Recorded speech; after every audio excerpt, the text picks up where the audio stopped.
In order to add entries to your menu, you will need to turn the edit mode on.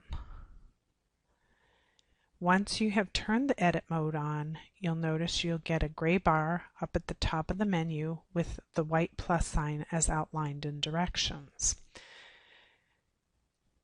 One of the first things you'll want to enter is a content area, as the default menu that comes with your course has no content area. Select content and you'll get this pop-up window. Name it. Making it available to users means making it available to your students. If you put a check mark in it, it will be available to them. However, just remember, any place that's empty will by default not be available to them.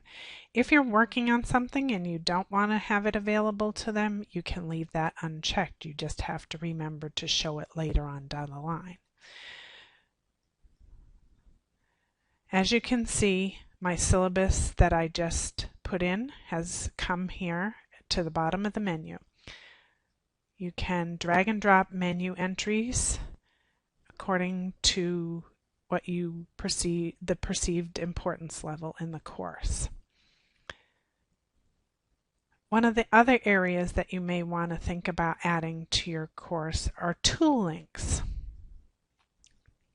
Now, tool links operate a little bit differently. They are attached to the tools in the Blackboard course site, the ones that you've made available for your use. One of the most important ones for your students will be their grades, and there is a tool available for it for their exclusive use called My Grades. You may call this whatever you like: user progress, how am I doing, whatever.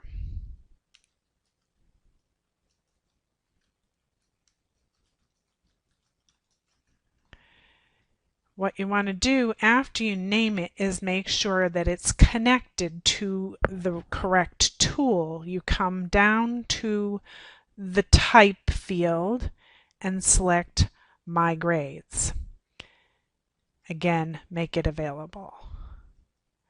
And again, as always, it comes to the bottom of the menu. And again, you can rearrange them as necessary.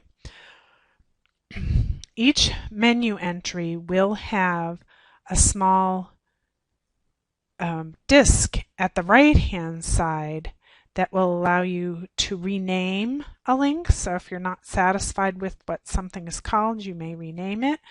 You can hide it. So if you're not ready for your students to access something you're working on, by all means hide it and delete it. The problem will be if you delete something and you've already put material there, you're also deleting not only the menu entry, but you're also deleting the material. So if you have any question about whether you should delete something or not, instead of deleting, hide it. That will hide it from the students, and then if you want to move the material around, you can do that.